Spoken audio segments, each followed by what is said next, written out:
Hey there, my name is Shane Craddock, and this is the Inner Edge podcast, where I share a different take on how to lead and live a sustainable, high-performance life. Over the course of different episodes, I'm going to challenge the belief that tension, stress, and struggle are essential to success and creativity. My experience is that there's an easier way, there's a better way, and indeed there's an essential way that we need to explore for the times that we live in. So let's go ahead, let's jump in and explore. Hello there, you're very welcome to today's episode. And today's episode is a little bit different maybe to the normal again. I am going to share with you a conversation that I had recently with a very interesting man. His name is Manfred Kets de Vries. I hope I'm pronouncing it that right because he's Dutch. Kets de Vries. He, very interesting character, I suppose. I've been aware of his work for a few years. He is a prolific writer, and he writes about leadership in particular and change, organizational change. And he's a professor, distinguished professor of leadership and development and organizational change at the INSEAD. And Manfred is definitely one of the world's leading thinkers on leadership, coaching, and also the application of clinical psychology to individual and organizational change. So what's interesting about Manfred is that apart from having a wealth of experience with top leaders globally, he also made a very conscious decision to train to become a psychoanalyst. And that has brought, I think, a very interesting human perspective into his work. And the conversation that I am sharing with you here it's about an hour long. We cover quite a lot of areas, things like what's leadership, and also he talks a lot about the coaching element side of that. We talk about one of his unique elements in his program at the INSEAD, which is kind of based around the life case study, and that's well worth a listen to. We'll also talk about some of the immediate challenges, big challenges for leaders of all sizes. We'll talk about the dangers of echo chambers. We'll talk about culture. We'll talk about the fact that he sees himself as an consultant in terms of his job is to tell the truth, what he sees to his clients. Again, something I would 100% believe in and do myself. And then we'll talk about some of the things that the leaders of the future, leaders of today need to really upskill on, need to focus on. Highly recommended interview for you to listen to if you're a coach, but also in particular, if you're a leader and interested in becoming a better leader. I know a lot of people listening to this podcast would fit that category. So at the end of the interview, I will come back again just for a very short synopsis of some of the key points that I took out of my conversation with Manfred. So let's get into it. I hope you enjoy it. Okay, Manfred, welcome to the Inner Edge, and thank you for making the time. It's a pleasure. I'm going to start off with an easy question for you, Manfred. What is leadership to you? What does it mean to you? That's interesting, actually. I was thinking about the Zoom call, the Zoom conference I had this week, last week now, it's last week, and they were asking, what's coaching to you? And I was thinking about it. I don't make, in a way, leadership is to me to bring people to a place they didn't think they could get. To really stretch them, and in a way, I can talk about coaching in a similar matter because you try to tap people's potential that they think they didn't have. So there are quite some similarities about it. Of course, leadership. Hopefully, you have some people around you. And you have some. Too many leaders sometimes look back and there's maybe nobody there. That's another problem. They have some. That's where the people have decided to leave the boat and leave you on your own. Yeah. So there are so many different. I sometimes make the comment that people ask me what makes for effective leadership, and usually the answer I give is that it's very much dependent on on basically a number of filters. One is the filter of the industry, and one is the filter of the culture. I mean, for example, if you're the managing partner of McKinsey, which I have one of them, it's not long, some time ago, not the present one, as a student, it's a very different role you have to play as a leader than when you run a steel factory in the Caucasus. I also have people like that. So you have to really think about those filters in that respect. So it's hard. Of course, certain things are maybe a little bit more universal. Although, I mean, I have some, I've been trying to, I talk about sometimes what I call the authentic organization. And the reason is that according to the Gallup polls, something like 80% of the people in the world in organization don't feel engaged. So I see it as my task to have them more engaged.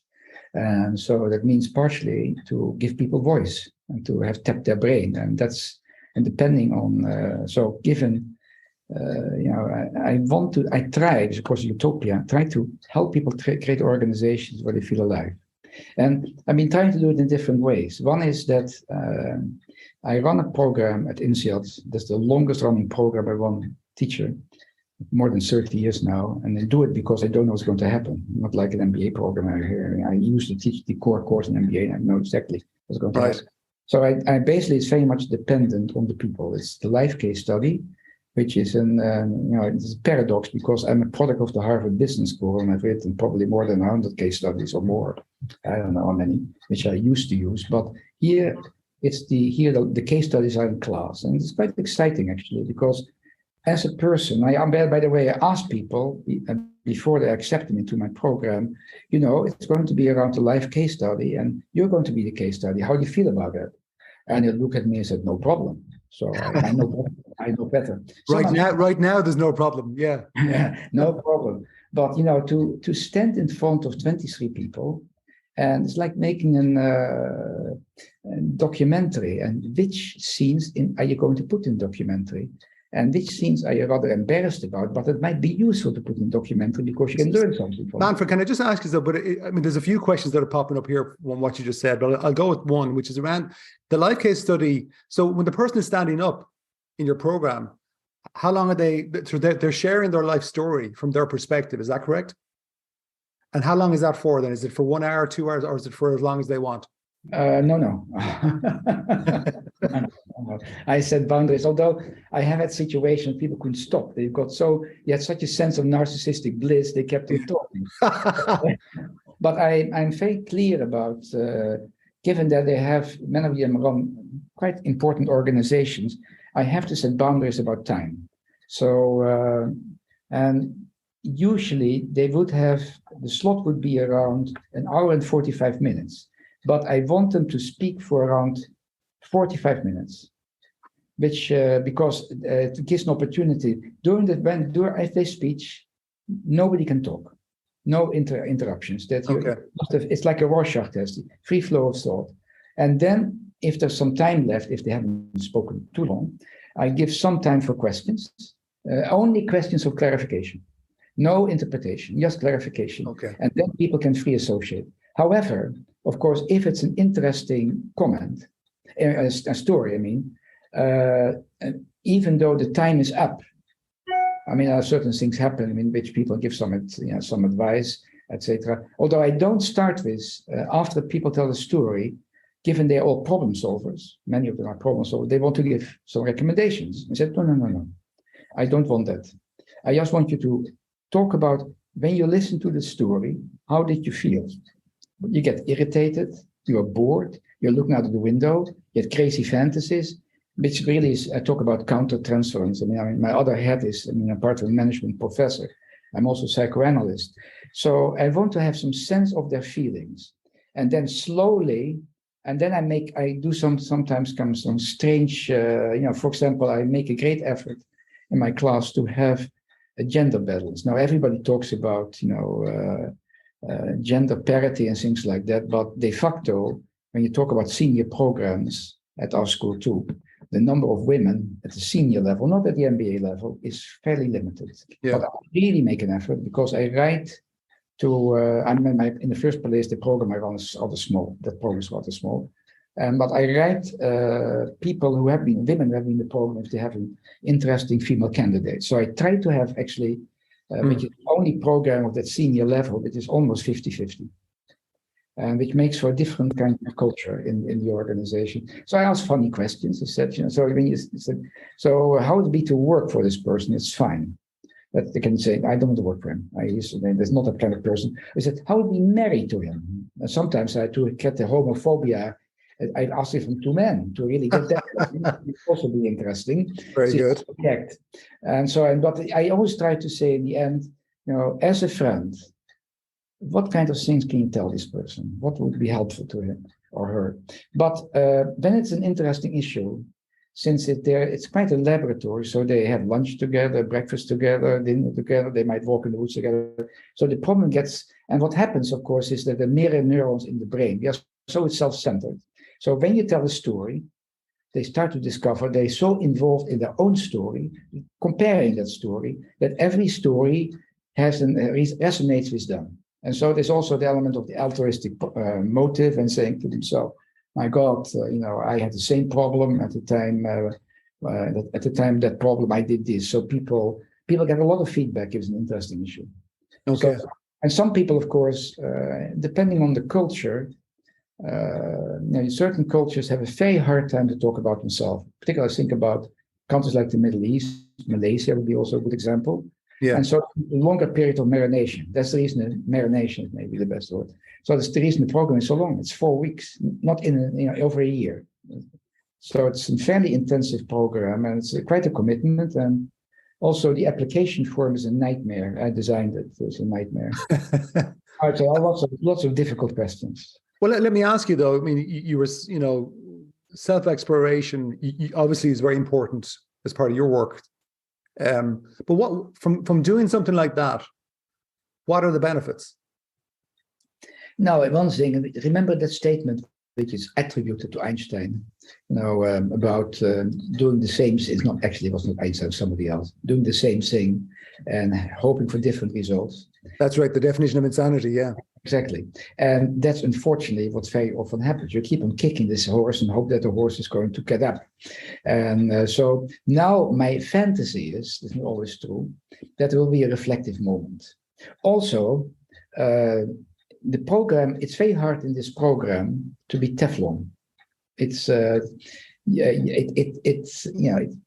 Actually the program already starts when you fill out the application form because of the questions, but it creates tipping points. And when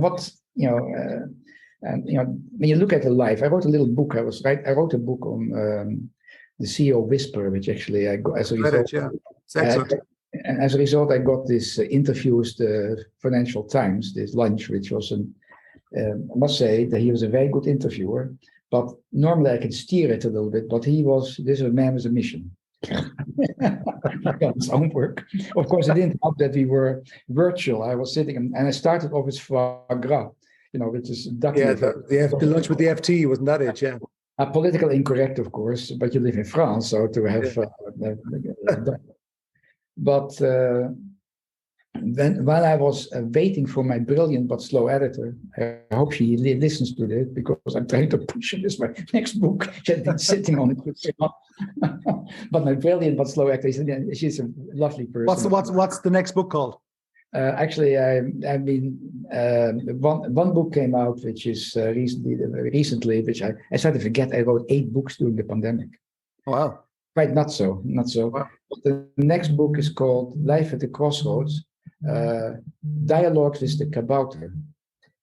And of course, you don't know what the kabouter is. You have no idea what the kabouter is. The kabouter is actually it's the Dutch name for a gnome. A gnome, okay. So I'm walking in the Siberian wilderness, finding my alter ego. So that's what I do. It happened to be Siberian wilderness because I have been many times. I know that. I could have taken the Alaskan wilderness. I've been there too. So by this at the time, because I was intrigued by this strange area where the boreal forest and the tropical forest meet, and where you have the Siberian tigers. So I never saw one in the wild, by the way. I once waited 18 hours.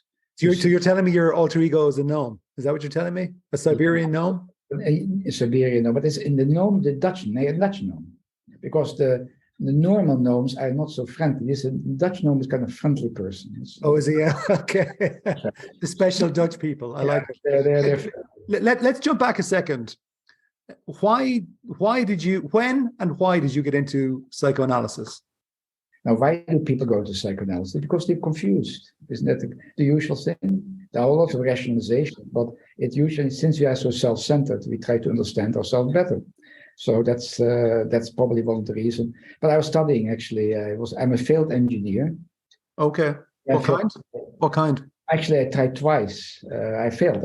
I mean, I started with chemical. I can tell you, my brilliant career as a chemical engineer was actually one day. I was very good in chemistry, so I decided maybe I should become Well, sorry, Manfred, let's just share something that we have in common. Another thing I qualified as a chemical engineer. Oh yeah, no, I cannot say that. I went one day. I went to the laboratory. Was led by the laboratory by one gentleman, and he said, on the average, I was 17 years old. On the average, people stay 8.4 years. That's half my life. I looked at this and said, do I want to stand in this spot for 8.4 years? I walked straight out. My engineering. Then I said, maybe mechanical engineering, that's shorter. Okay. Not 8.4 years or 9 years. But that also I failed because I didn't smoke. Yes, it's a very convoluted answer, but I didn't smoke. And went from there into what then? So I have depression, of course, what to do next.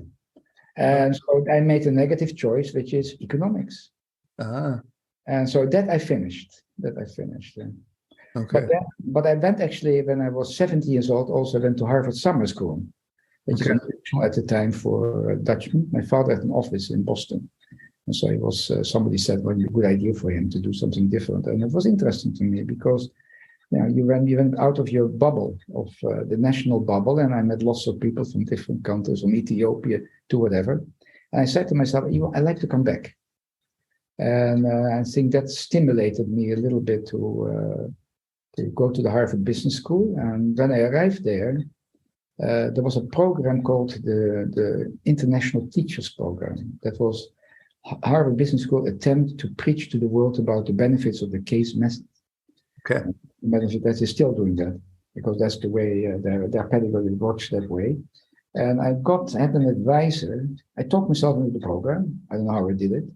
And this is 1 year program. And the advisor said, "It's a funny course." I took all the traditional courses. It's a funny course. It's a course called Psychological Psychology and Management Theory by a man called Abraham Selesnik, who was a professor originally of operation management. So I signed up for that, and I suddenly had to read. Of course, I already had a previous interest in psychology, so it's not completely. But read Freud's Red Man, Wolfman, and the psychotic Dr. Schreber, and it's very different from reading a sterile, an essay on economics. So that's what it. Of course, as a confused person coming from another country, it was actually quite interesting to do those kind of things. And from there, I became, in a way, I realized that organizational behavior at business schools doesn't go very deep. It's very behavioral oriented. And I felt it would be very mechanical. And I decided to help bring the person back in the organization. At the time, by the way, the idea of more clinical psychology, put that in management, was not a very popular idea. I felt I was quite a lonely person. But that has changed to some extent. I also became, at the time, was one of the founding members of an organization called the International Society for the Psychological Study of Organizations, which seems to be growing, although I'm not much to do with it anymore. Okay. Anyhow, that was the origins of your work. And how many years are you working with leaders now? Can you add it all up? I mean, I'm not a spring chicken anymore. I run my leadership program at INSEAD for 31 years. 31 years. Okay. Yes, that's that seminar. I used to teach always the core course of the MBA program, which I liked. I liked enthusiasm, but then it became. I felt for many years it became too mechanical. I knew how to do it, and this was what I have the luxury of spending a lot of time. So I learned a lot from it, because most of my writing is reactive. That people ask me questions that you cannot answer, but I start to think about it. And as a result, and I find it very helpful to understand something to write about it. That's so there's play with the idea, and get some. I used to actually. I guess I've become a very prolific writer compared to. But it was not always the case. I mean, my wife reminds me that when I was a young professor, that I was quite constipated. Now it's the other way around.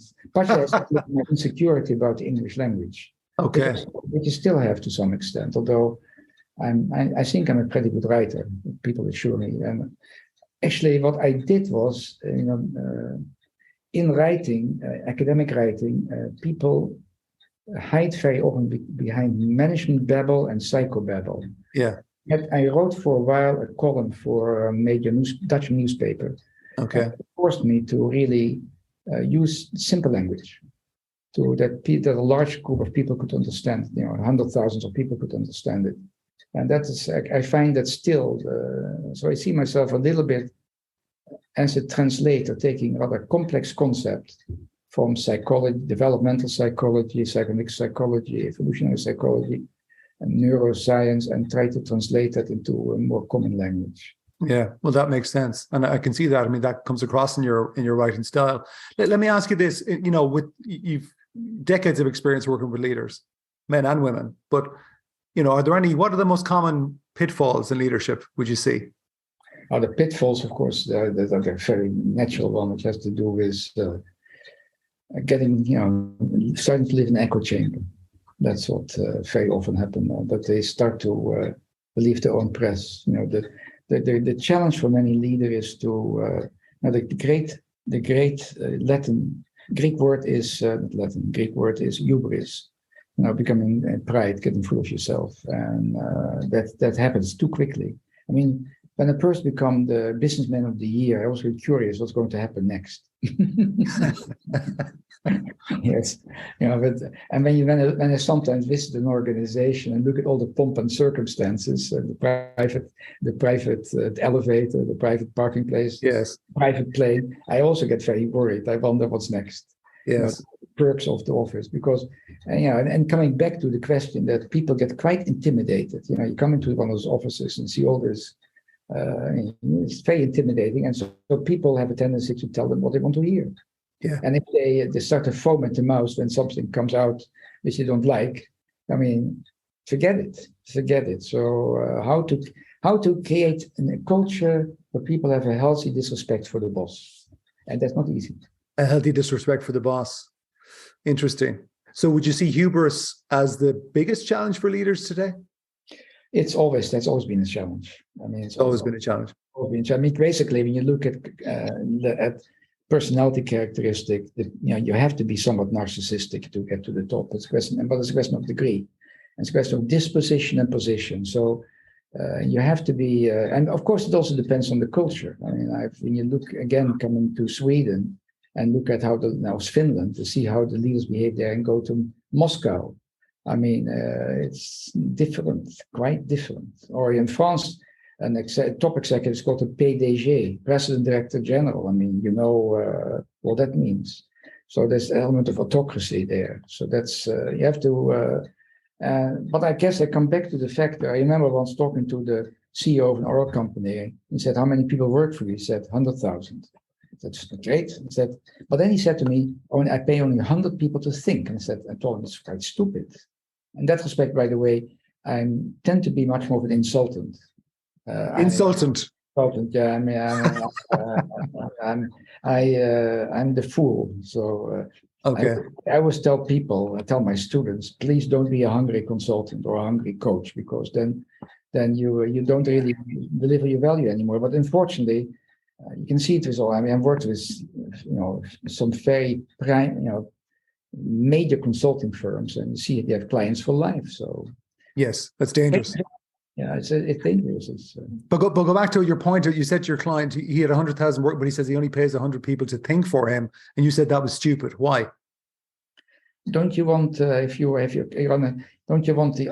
I would like to. I mean, people at the front line might have very good ideas. Yeah. If you don't allow them to think, all he gives instructions from top down. That is very moronic. And did he ask you why and how, and did he make any change? We had an argument, yes. But I must admit, I don't know his name, because he Sure. redeemed himself in my eyes because of what happened to him afterwards. So I feel that the man has what he went through. Eventually, I felt He made changes. I'm giving you some hints, but when Rossi opened, I was so happy because the whole communist. I remember being in Russia during the communist period, and the kind of repression, which is now, of course, has come back. I wrote a book, The New Russian Business Leaders, and I interviewed a number of fairly prominent people at the time, at just after Perestroika, and he was one of them. Okay, interesting. He was a very glorious executive at the time, the most glorious, actually. There's another hint I can give you, but that's about. I won't say it on air. Okay, but let's talk. I mean, a little bit about, not so much about the war, but obviously we're in a time where I suppose there's a lot of volatility, a lot of uncertainty. It seems to be increasing. That may or may not be the case, but it seems to be increasing. There's certainly a lot of disruption and change. Change has always been there, but it does seem to be accelerating. I'm just curious, some things have always been there for leaders like hubris that you mentioned, but what are the skills that you think today's leaders need to have more than ever? No, I think, we live in, I wrote an article recently called Living in the Psychotic Age, in which you can talk about, people who are supposed to be somewhat healthy, and you have neurotic people, borderline, and psychotic people. And psychotic has to do with that your sense of reality testing becomes quite, difficult. You don't know, you have problems with your identity, and use very primitive defense mechanisms like denial and splitting and projection. And because of the particularly Trump has been a good example of that, but I mean, I don't underestimate the propaganda we find in Russia or in the Philippines or whatever, or also in India. I mean, the social, and in China, the social media have become quite a weapon of mass destruction. We actually, I don't think, but maybe I'm just exaggerating, that we live in a real age of anxiety, the horsemen of the apocalypse. And we have at the moment a combination of factors which doesn't give me warm feeling for my children and grandchildren. You have global warming, which is all the time on top of the hit parade. You have nuclear threats every day. You can read articles in the New York Times about, is Russia going to explode a bomb? You have, of course, the element of great income inequality, an invitation to social unrest. You have migration, which results in identity politics, because people have xenophobic reactions. You have terrorism, you have COVID, and now it's varieties of it, and you have war. I mean, it couldn't be worse. And all these things come together. I mean, so as a young person, you can ask yourself, do I want to have children? Is this the world I want to live in? So there are lots of pressures. Now, for executives, and on top of that, of course, the whole issue which we have that people have to work from home, which is an advantage and a disadvantage. Because as you know, it destroys social capital. And also because I was trying to tell a little bit earlier when I finished that book, The CEO Whisperer, I wrote a little book called Quo Vadis, which is actually a nice little book. I wrote it in one big stretch. I wrote it in a month, I think, but it's really focused on the issues which my executives struggle with. And basically it has to do, Homo sapiens has a disadvantage. We have frontal lobes which help us to look in the future. And we know we're going to die. And that is not easy. That's not easy. I don't know, maybe elephants have the same sense of it. Some people argue about it, but we know it. We know we're going to die. And because of that, there's a great search for meaning. And one way, of course, we deal with it is having religion, having children, great works, whatever it might be, to leave something behind. Because it's very hard to imagine the disintegration of one's body. And I'm over my expiration date, so I know what I'm talking about. We are, and Viktor Frankl, the Holocaust survivor, psychologist, wrote about man's search for meaning. And I wrote a little book which in meaning is in the center of a kind of matrix, and you have different elements to it. One is a very important factor is belonging. Belonging is, I think, the most important factor we have. I've been also an admirer of this Harvard study, which started in 1938, where they followed a group of sophomores, and some of those people are still alive. And they asked them what was most important to them in their lives. And it was a good relationship with family and friends. And that's important. And coming back to some concerns of executives, they might ignore it because they're so busy doing whatever they're doing. The other thing is to figure out what you're really good at. What are you really good at? What gives you a sense of flow? And what gives you, you lose a sense of time. And, and it has to do also with what kind of intelligence you have, from analytical intelligence to interpersonal intelligence, to athletic intelligence, to musical intelligence, whatever. What really gets you completely. I mean, my example is always that I was once in Norway. I was fly fishing for salmon, and it's always lie there, and I forgot my sense of time. My family thought I had drowned because it was. I know the salmon was there, and I was there, and they had this interchange. I didn't catch one at the time. I remember that, but I knew there was one. Of course, it jumped suddenly, but I didn't want to take it. And what gives you your sense of flow today? What does it for you now? Oh, I mean, fishing is still not. Is it? I've never fished in Ireland, though. Okay, yeah, well, it's good fishing here, yeah. I fished in Scotland. No, I mean, what gives me a sense of flow is, I think, seeing people make important decisions in their life because I was able to, for example, when I'm in class, what I help people do is to get tipping points, which brings me back to the other part of that, the search for meaning. The most important decisions you have to make in life has to do with usually finding a partner, and we do. I mean, Ireland might be better than other countries, but certain countries are doing a shitty job, to be honest. Right. And the other one is career. And I'm very proud of the fact that, when I came to INSEAD, nobody talked about coaching, nobody talked about leadership. Now, everybody talks about leadership, everybody talks about coaching, and everybody gets coaching except for a long time the MBAs, because it's an enormous group and coaching is not mass production. But finally, everybody gets coaching. And I have this fantasy, what might be a fantasy. I gave a talk to my old university, my first university in Holland. And when I looked at the audience, I was thinking about it. My cohort, they made so many bad decisions. Some became alcoholics, bad marriages, bad careers.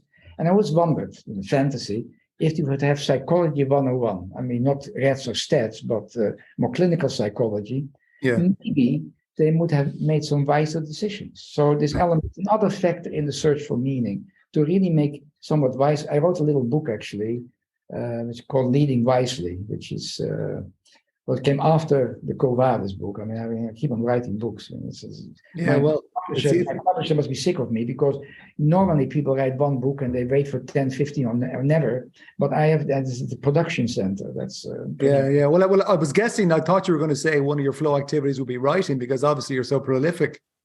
No, writing is different. Writing has to do. It's true, actually, but writing is an antidepressant. Okay. I had one student who told me always, if I don't play the piano, I don't feel good. So, and did you suffer from depression? No, we all suffer from depression. I mean, we all have ups and downs. You think so? This is a universe. Yeah, you haven't. Of course, yeah. Universal phenomena. Come on. Oh no, of course. You all have of course. I'm not manic depressive, which is, by the way, interesting executive. I've had quite a few clients who are bipolar, and that's an interesting phenomenon, how to deal with those people. How would you deal with those people? It's usually a fairly intense relationship I have with them. I would imagine. First, I've discovered that they are. I mean, first you don't see it. Like Churchill, he was bipolar, but not obvious. I mean, you have General Patton was bipolar. Mussolini was bipolar. There are lots of bipolar people, but you only see the upside. You don't see the downside. Well, actually, I want to ask you something here, because it's popped up here, because obviously you're dealing with different people. Now, obviously, the kind of work you're talking about, I know you've split your work one-to-one, one-to-group, and then you're doing your education, your programs, things like that. But on the one-to-one side, the work is it can be emotionally draining. It can be very challenging for dealing with somebody who's a bipolar. Leaders are generally quite intense people as well. So you got to be on your game. So how do you manage yourself in between those meetings? How do you look after yourself? What's your approach? Generally, early in life, I used to have some supervisors. Okay. I mean, I've been as an analyst. I had two analysts, and when I came back, the first one was in France, a lady who was quite well known from New Zealand actually, but she moved to France. And so when I came back to France many years later, I decided to use her as a supervisor, which was quite useful to see her on a regular basis. Basically you carry lots of garbage, garbage can, and so you like to get rid of the garbage, and that's the reason I advise and think about beginning coaches or even any coach to have regular supervision, to be able to, or maybe also in a group setting that you have a group of people. Of course, sometimes people are lucky; they have some good friends. You can go to the pub, in Ireland.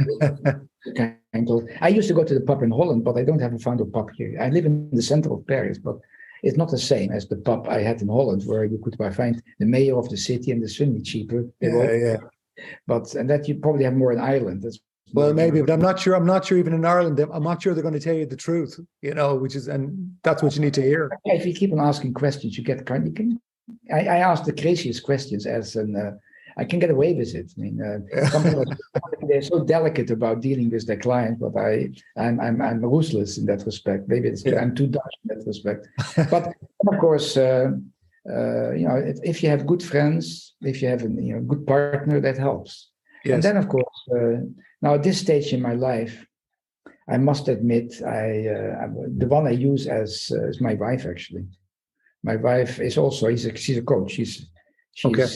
She is much better coach than I am, I think. I mean, I'm too impatient. I'm too radical. I'm too much of an insultant. She's much nicer.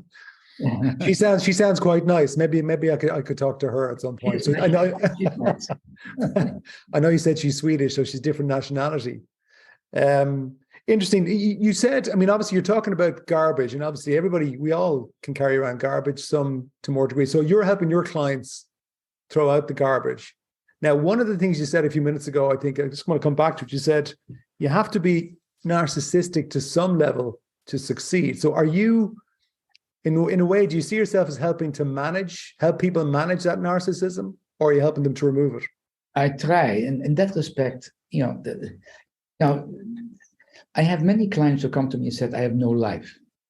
Okay. And I listen to them, I look at them, I said, my God, here's a person who's the major shareholder of a large company. I mean, think about being a middle manager. He has so much control over the operation. Of course, you also have some people, you have banks and whatever, other stakeholders, but here he is, usually he. And I said, do something about it. So, create a life. But of course, then they have some problems. They have their narcissism, they have their obsessionality, need for control, and things like that. They don't delegate properly, etc. They don't have a good team because they have, etc., etc. So, and as a coach and therapist, when it can be a very long process before they see the light. Of course, you can say it's the bread and butter of coaches. You can have them for a long time, but I'm impatient. I want to have some results, and I have often found that when I put them in a group setting, the force of the group will finally make certain things happen, which doesn't happen. To really pressure the person to finally make the decision he or she knows has to be taken. But they think I try to explain to them, if you carry a stone in your hand, maybe a light stone, for an hour it's okay. 2 hours it becomes heavier. 3 hours maybe your arm gets lame. And that's what happens. If you better make a decision, do something about it, instead of this work of worrying, have a little pain, but in the end, it's a massive pain. So, but you can talk about it theoretically, but when you have a group, they very often give a kick. And when you also deal with narcissistic people, I very often discovered that they're not easy to deal with. But narcissists cure narcissists. So the group of people I have, they all have, the reason they're there where they are, they have some strong narcissistic tendencies. Yeah. So when they become too narcissistic, they get strong hints at lunchtime, at dinner time, that maybe they should modify their behavior a little bit and listen a little bit more. Yeah, no, I'm laughing because I can relate to that in terms of what you're saying. I can see even with some of the groups that I would work with, I can see that. You use a phrase in some of your books that I've read, the inner theater. So just explain, how does that come into then? How does that affect the leader? And why is it important? What do you talk about? INSEAD is not my term. People think it's my term. It's not my Yeah. Okay. It comes from my first analyst, the one I just mentioned, who was Joyce McDougall. She wrote some books about the theater. But basically, it has to do, what are the major themes that guide you in your life? You know, what is really important to you? You know, do you have a great need to be loved? I'm writing at the moment. I've been actually switching because of the war in Ukraine. I've been interested in more micro issues. Like I wrote a little article recently about the Sherazade method, about how to Sherazade being the 1001 Night, being probably the best coach ever because she changed a mass murder into a normal human being. Let's face it. Yeah. And that's.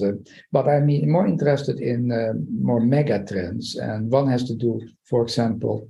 I wrote this whole morning on an article. In fact, it's become too long an article on feeling victimized, and that's what, of course, the thing that demagogue leaders take advantage of. That's Trump being a good example. You know, to basically try to speak to say that their disadvantage are taken advantage of, and he was going to clean the swamp, etc., etc. So, where does it come from, and how do you deal with it? That's what has been my reason more. Also, that article I wrote about the psychotic, living in a psychotic age, has to do more with larger, more mega phenomena. And because of my concern about when you live in an age of anxiety, it's the ideal breeding ground for populist demagogue leaders to come to power. And helped by the social media, which they use quite effectively. It's not difficult. I mean, it was already done, you can say another way. There was a statesman in France called Talleyrand who said, vilify it, something will stick. So that's what you do with the social media. You keep on giving false information, and eventually something will hang in there, and people start to doubt certain things. Look at the propaganda machine, for example, in Russia. It is quite beyond. What you're describing there, isn't it? That's the manipulation of other people's inner theater, which is a very real thing. So I suppose what you're pointing to, I guess, is the importance of the leader to know that there is an inner theater, that they also have one, and that's probably distorting reality.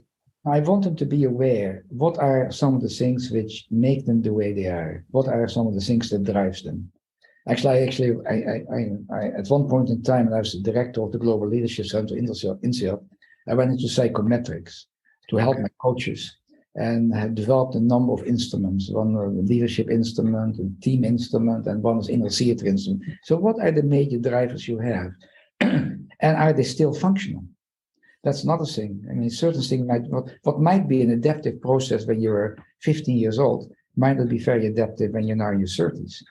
And maybe you should try to adjust certain things, which is not easy, by the way, because as you know, you're very malleable when you're very young, and at our age, it's not that easy.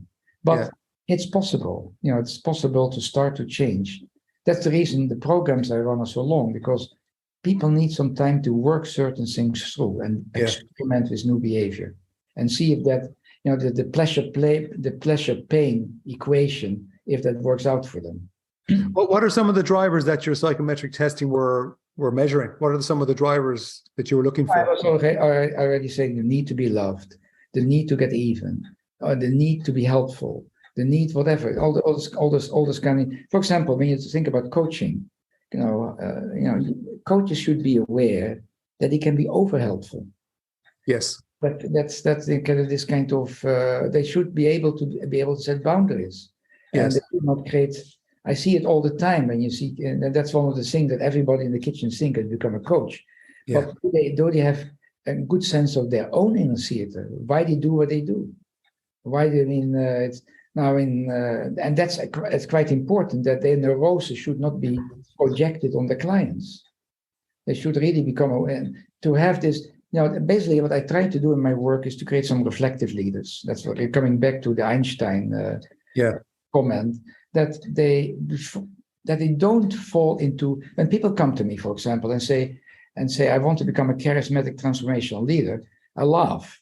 Like I said, go to a snake oil salesman. If they tell me, I want to become, I want to learn more about myself, and as a result, I might start to react to the situation a little bit differently than the traditional pattern that I might do, get out of the box to find new.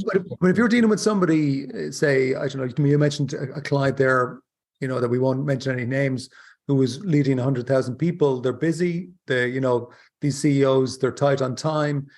I mean, do you ever have a situation where somebody sits down and say, "Hey, Manfred, you come recommended. I'd like to do some work," and you say, "Well, we're going to talk about reflection," and they look at you and go, "I haven't got time for reflection." Like, what do you say to that? So go to someone else. Yeah, but my guess was that's probably what you would say, huh? No, I'm trying to say. I said, why do you want me? What do you expect of the? I mean, you have to do some contracting. Yes. After contracting, say, listen. Do you can I offer you what you want? Yeah. And of course, the one thing you should be very aware of, which people don't always get, you have to listen very careful to what not being said. And the initial complaint might not be the complaint. You have to look, that's the reason, what's underneath the complaint. I've been burned too many times. In particular, I've done quite some work in family businesses. And the family business can be extremely convoluted and very. We talk about Greek mythology in action, from Oedipus to Medea. I mean, it's tragedies, real, not even comic tragedies. Real tragedies are taking place. And sometimes I listen to the stories and say, "There's always hope." I say that there's death. That sometimes there's a new equilibrium after death. There's death, so we can hope for that. Yeah, that'll create its own level of change. Exactly. Well, it's so stuck. I mean, when people come to me and say, "You're my last hope," I start running in the other direction. You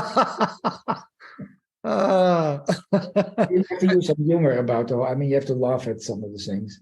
That's I sometimes say usually my presentations I used to give to large groups of people. I say that I have to get senior executives to giggle.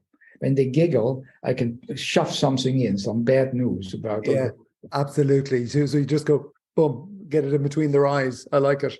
You mentioned earlier on about obviously we're in a time where there's more and more women coming into organizations of business. As we both said there's probably not as many as we'd like at the higher levels, but that's increasing. But what difference do you see between male and female leaders? Are there any? Now, even though jokes are being made about women looking in the mirror and using makeup, etc., they're less narcissistic. They're less narcissistic. Less narcissistic. I mean, most women, and that's interesting. When I remember when I started my little seminar, that's different. I also started the program at INSEAD, which is a master's degree in coaching and consulting. It has now another name. But when you have beginning at I had no women. Then 31 years ago, then I got one woman who became. I still remember her, actually. She became the head of the National Health Service in the UK. Okay. Became a dame, very strong lady, interesting lady. She no longer the head anymore, so many years ago. But Sure. she knew how to handle all those men. But then when you get a large number of women, they start to, think about it, you're the only man among 20 or whatever, there are a group of women. It's not easy, huh? So you have to. So they talk about things, and most women had some not so nice experiences, which and that really, think about a woman walking in the street in some dark alleys, and there's some man there. Yeah. You wonder. Maybe we have all this feeling, but women have it more because they've had some bad experiences, so they're more aware of. Maybe it sounds very simplistic about the vulnerability of the body more than men. And they had some experiences where they felt they couldn't control the situation anymore. Mm-hmm. And so it makes them, and it also has an empathic reaction. Of course, I'm not even talking about physiological aspect, which has to do that women can do something men can do, is giving birth, which is all this to see special relationship with a baby and things like that. But that's different. So, and of course, at the moment, I think one of the better role models of a leader, even though it's a very small country, is New Zealand. Yes, she's quite interesting. Also, it's a country like Finland, which is in a different state, having the enormous border with Russia, but still, she went to a disco, which was apparently a big sin. Okay, wow. But so I shouldn't generalize, but women, they make comments about the emotionality and things like that. Bullshit. Men show a lot of emotionality in different ways, and the testosterone goes up there, and they do crazy things. So in that respect, I don't think there would be so many wars if the CEOs, the leaders, would be women. That's my idea. Yeah, agreed. And that's by the way another factor which I'm on governor on a board, the Hillary Institute in New Zealand, and they were talking about certain issues. They appoint laureates for who try to help change the world. To me, I was once on a panel for the BBC. They asked in the end the question, which was not included in the cast, which I felt stupid. It was about super rich. I wrote an article about the super rich. If you would have $10 billion or so, what would you do with it? And I said, educate women, because they're the culture carriers. And in too many countries, not necessarily in the West so much, but when you can, because Afghanistan being the worst example, and still, there's a lot of suppression of women, and that something should be done about that. I used to say actually years ago, it's not the case anymore, that in Europe, Western Europe, the most non-liberated countries were Holland, Ireland, and Portugal. But Holland, would that be because of religion? No, not necessarily religion, but what would you see as the cause being there? Partially, I mean, it's not the case anymore. It is completely changed in Holland. I know. I don't know about Ireland. I think in Ireland also has changed. Oh, I would say hugely changed. Yeah, but I would have linked some of that now to the change in the Catholic Church. And you have the Catholic Church. We had, of course, the Protestant Church. Yeah. In that respect, although it depends, the southern part of Holland was Catholic, so it was. Portugal would be very Catholic as well. Yeah, that's of course the Catholic Church is not a role model of liberation, as you. That's my point. Yeah. But in Holland, it was also the Protestant Church, which has more liberation. Yeah.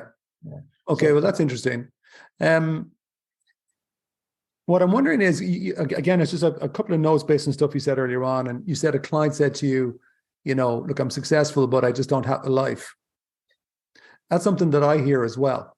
What I'm curious about is, from your perspective, what's your general approach to help them get a life? No, that's a very interesting question. I mean, that means that you have to ask some questions about. I ask questions. I'm actually quite terrible in that respect. I asked questions about: do they dream?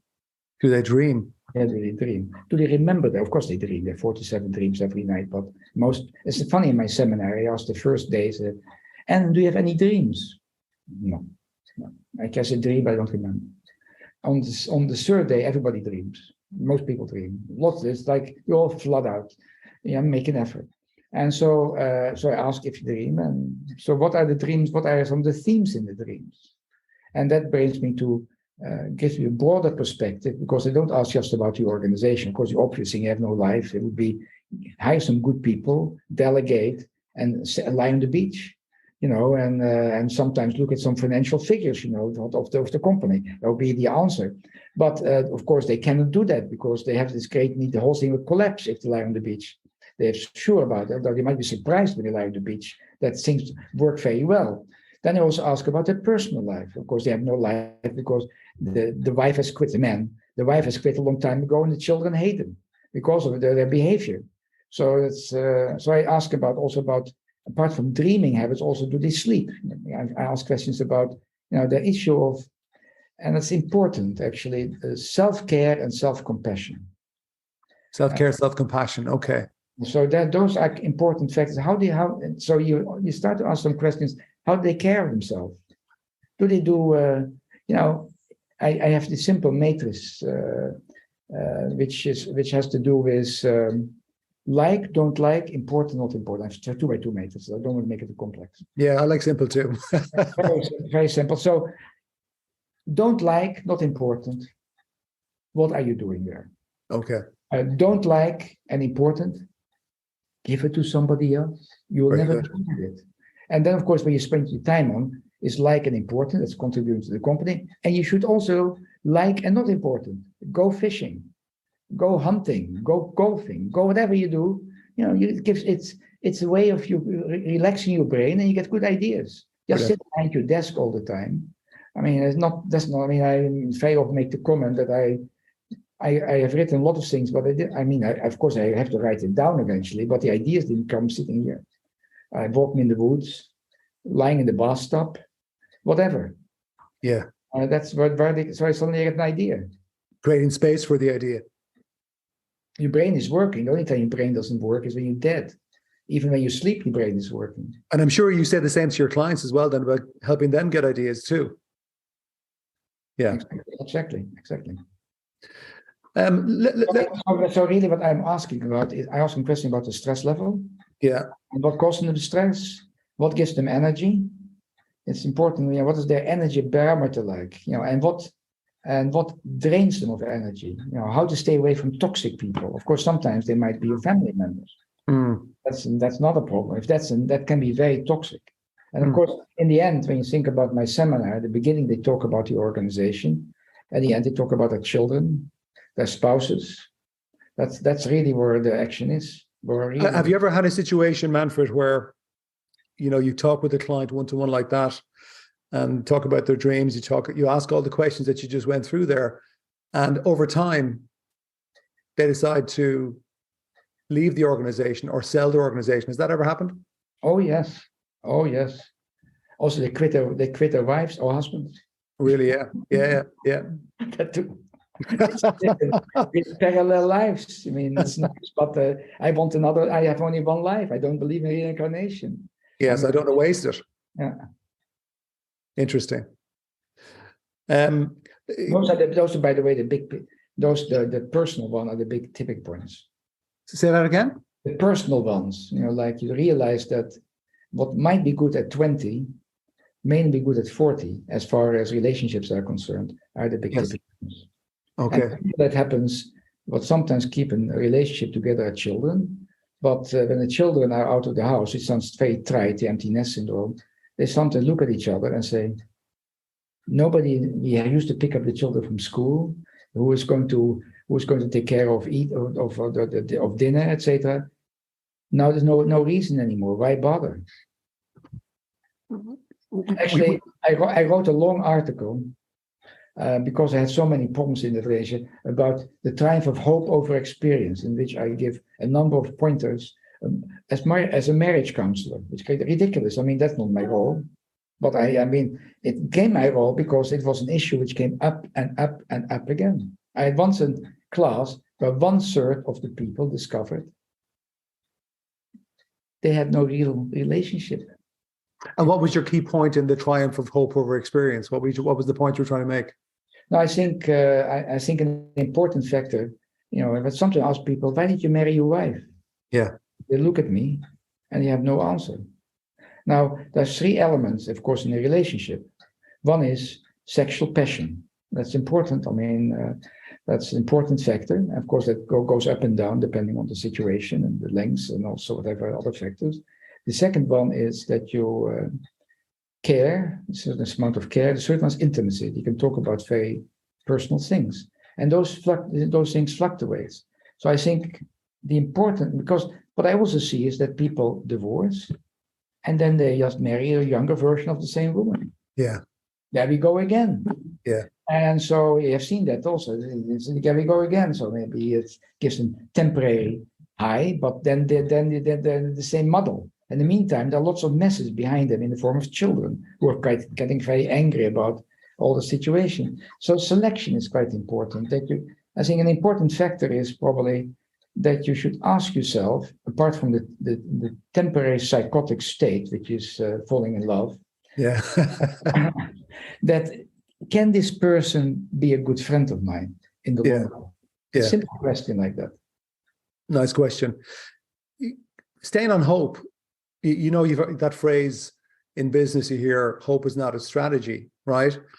I mean, if hope isn't there, we have a big problem. So when you say the triumph of hope over experience, is that what you're saying as well to leaders? Or what are you saying? Yeah. I mean, there was Napoleon who said, I like to quote him always, and that was not necessarily I'm an admirer of Napoleon, Right. but it's leaders are merchants of hope. Yes. Okay. As a leader, even though things are very tough, you have to try to positively frame things. That's a very, you cannot say things are bad. Everybody gets depressed. So you have to positively frame. So otherwise, without hope, I mean, let's face it, Pandora's box, you remember? Hope was the thing. So we need hope. And even in this age of anxiety which we live in, we need to create hope that there are possibilities. And, the ability that even if you feel sometimes helpless, you can do a little bit to make it a little bit of a better world. I mean, like think about your podcast. What you try to do is an educational process to give some ideas to leaders how they can then create better organizations, be better with their people. And so it is I would assume that's the reason I'm also on this podcast. My hope to make a small contribution to what could be a better world, at least in my imagination. I mean, I might be fooling myself. But I'm fooling myself too, but you're right. That's exactly my intent. Yeah. So hope is a vital quality for the leaders. What you're saying that they are. I love that. I hadn't heard that quote before. So leaders are merchants of hope. Beautiful. Exactly. Beautiful. Listen, I think that's a great way to probably close out on the interview with you. I listen, and you've been very generous with your time. I could definitely speak to you for a long time and just let you tell your stories. But we'll have to close it out. One final question for you. In terms of you mentioned that you've written obviously a huge amount of articles. I'm going to put up a link to, I suppose, the best place to get those articles. Do you have a blog, or where can people find your articles online? That's so not an easy. So if we finally got a question, you have to answer. It's not completely. I have I started once a consulting firm, which now the one who is running it, which is quite successful. It's narcissistically called KDVI, which stands for the Kets de Vries Institute, and my daughter is the managing partner. So there's a link to KDVI. There are lots of articles there. That's probably that's probably the best way to go. Okay, well, I'll put a link in the show notes. And to kind of close it out in terms of I suppose where we ended up with was talking about hope. And I think definitely I think there'll be plenty of information and stories and nuggets in this chat with you, Manfred, to give some hope to do a little bit. So thank you very much. It was a pleasure, and good luck. Thank you. Okay, there you have it. I hope you enjoyed that conversation. I am, it's a selfish way for me to kind of get to talk to people, and I'm including you in my conversations, which is a nice way of using technology. But three things, there was so much from my perspective that I got out of that, and I've listened back to it again a couple of times. But I'll just share with you three things from my perspective that really I found quite interesting. The first one was his answer to the question he was asked at some board conference. How, if you were given 10 billion, how would you spend it to benefit the world? And he said he would educate women globally. And he used this phrase which I love, which is women are the culture bearers. There's a lot in that. And that's something that definitely I think is very valid. Women are the culture bearers.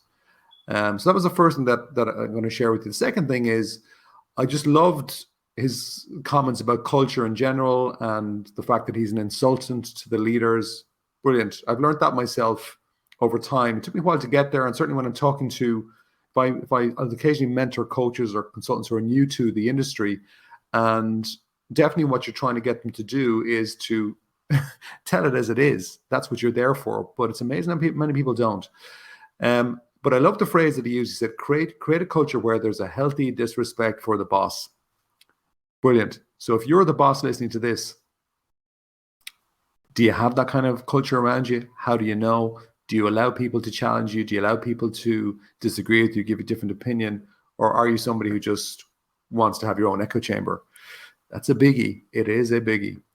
And then the third thing that really struck me in the interview was, and it's funny, there was a couple of parallels in my interview there a few weeks ago with Richard Hogan about when we were talking about screenagers as parents, parenting the screenager. And he mentioned that we're in the time of the age of anxiety.